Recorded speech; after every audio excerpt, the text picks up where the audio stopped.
मिलितं येन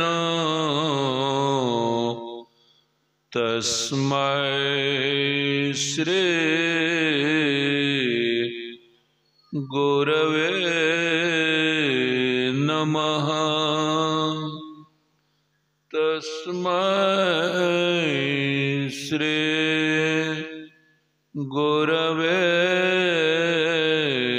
नमः।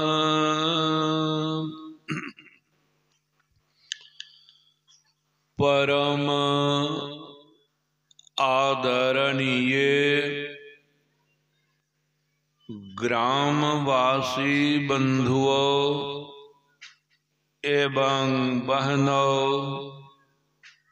तथा सत्संग स्थल में उपस्थित सदात्माओं,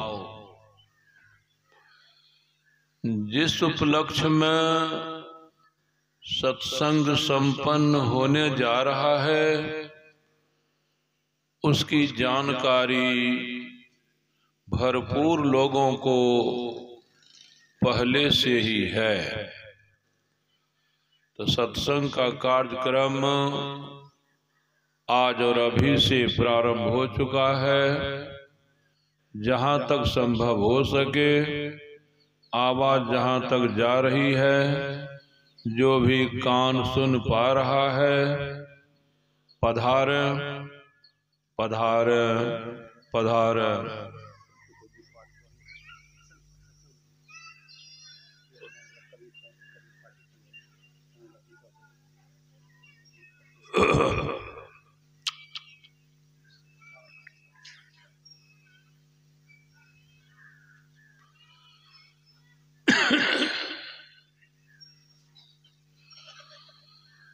हम आप पाठ को सुन चुके हैं। पाठ के आधार पर सत्संग का विषय सत्संग ही है।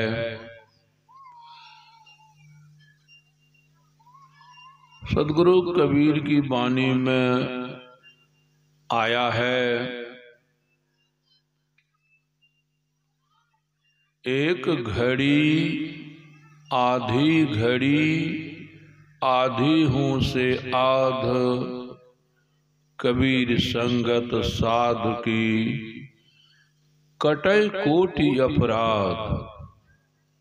गोस्वामी तुलसीदास जी भी बोले हैं, एक घड़ी आधो घड़ी आधो में पुनि आध, तुलसी संगत साधु की हरे कोटि अपराध। दोनों संतों ने एक ही बात कही है।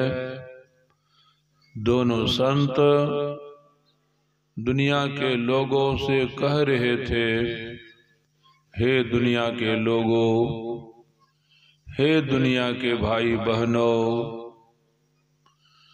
आप जब से जगते हैं, जब तक रात सो नहीं जाते हैं, कुछ ना कुछ सोचते विचारते रहते हैं, कुछ ना कुछ करते धरते रहते हैं, कहीं ना कहीं जाते रहते हैं।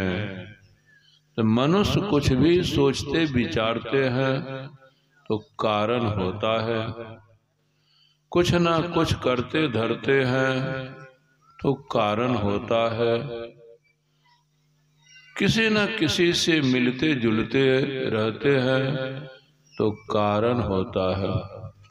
वह कौन सा कारण है?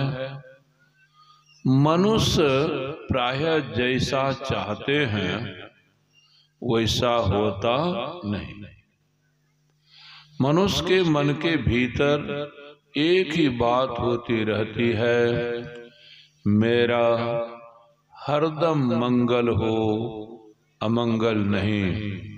मेरा हरदम कल्याण हो और कल्याण नहीं। मेरा हरदम अभिष्ट हो अनिष्ट नहीं। मेरा हरदम शुभ हो अशुभ नहीं। मैं हमेशा सुदिन देखूं दुर्दिन नहीं। मैं हमेशा सुख देखूं दुख नहीं। मेरे सभी बिगड़े काम बन जाएं, बने काम ना बिगड़े। मुझे जो भी हानि जिस भी रूप में हो रही है वह नहीं हो, और जो भी लाभ हैं वो हो। चाहे अमीर हैं या गरीब, चाहे प्रधानमंत्री हैं या राष्ट्रपति, चाहे चपरासी हैं या चौकीदार, कोई भी हैं, सुविधाओं से जीवन क्यों न भरा हुआ हो, सुरक्षाओं से जीवन क्यों न भरा हुआ हो, किसी चीज की दिक्कत या कमी नहीं हो, फिर भी भीतर में होता रहता है हरदम मंगल हो अमंगल नहीं, हरदम कल्याण हो अकल्याण नहीं, हरदम शुभ हो अशुभ नहीं, हरदम सुदिन हो दुर्दिन नहीं, हरदम अभिष्ट हो अनिष्ट नहीं, हरदम सुख हो दुख नहीं, हरदम लाभ हो हानि नहीं। ऐसा अगर होता है तो क्यों? अरे हम आप गरीब हैं, हम आपको सब कुछ नहीं है, हम आपको तरह तरह की कमी है, दिक्कत है। दिक्कत है तो दुख होगा ही, कमी है तो दुख होगा ही। दिक्कत में दुख नहीं, दिक्कत तो दुख नहीं। उदाहरण छोटा सा ले लें। किसी गरीब भाई बहन को चप्पल नहीं है, पैसा उतना पुरता नहीं है, रास्ता चल रहा है, कहीं कांटा गर गया तो देखते ही कैसा होता है, कहीं कंकर चुभ गया तो कैसा होता है, कष्ट होता है। नहीं है चप्पल तब तो नहीं है चप्पल तो पैर के तलवे में कांटा चुभ सकता है, कंकर गड़ सकता है। यदि चप्पल है तो कांटा नहीं चुभेगा, या चुभेगा तो असर नहीं होगा। जूता है कांटा नहीं चुभेगा। उदाहरण हुआ दिक्कत है तो दुख, नहीं दिक्कत है तो दुख। ये तो गरीब के लिए है। जो धनी मानी हैं, अरब खरब वाले हैं, उनको तो कोई दिक्कत नहीं, उनको तो कोई दुख नहीं होना चाहिए, लेकिन होता है। अनिष्ट पर अनिष्ट, अमंगल पर अमंगल, अशुभ पर अशुभ होता रहता है।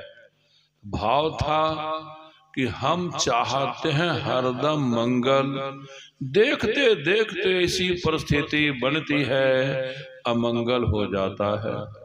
हम चाहते हैं हरदम अभिष्ट, देखते देखते ऐसी घटना घटती है अनिष्ट हो जाता है। मतलब हम जैसा चाहते हैं, जिसके लिए सब कुछ करते हैं, जिसके लिए सोचते विचारते करते धरते यहाँ वहाँ जाते, वह कभी कभी होता है, और जैसा नहीं चाहते हैं वैसा ही बार बार होता है। इसीलिए लोग परेशान रहते हैं, और कुछ ना कुछ जो नहीं होना चाहिए होता रहता है। तो हमारे ये दोनों संत कह रहे थे कि भाई आप लोगों को तो बुद्धि है, आप लोगों को विद्या है, किसी किसी को बहुत बुद्धि है, किसी किसी को बहुत विद्या है।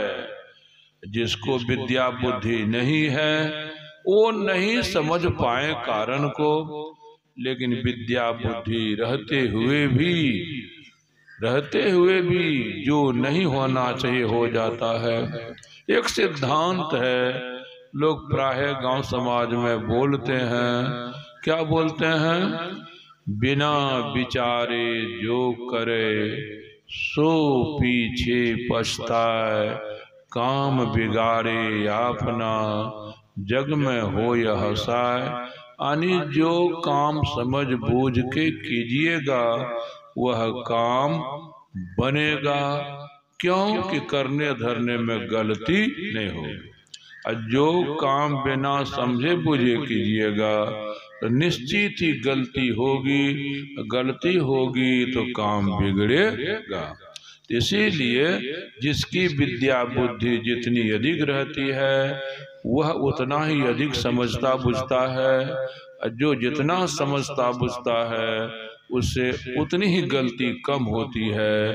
गलती कम होती है तो बात ज्यादा नहीं बिगड़ती है।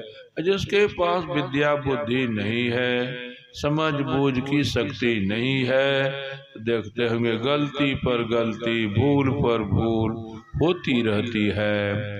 नियम हुआ कि जो समझ बूझ कर काम करेगा उसका काम ठीक ठीक होगा, जो नहीं समझ कर नहीं बूझ कर काम करेगा उसका काम ठीक ठीक नहीं होगा।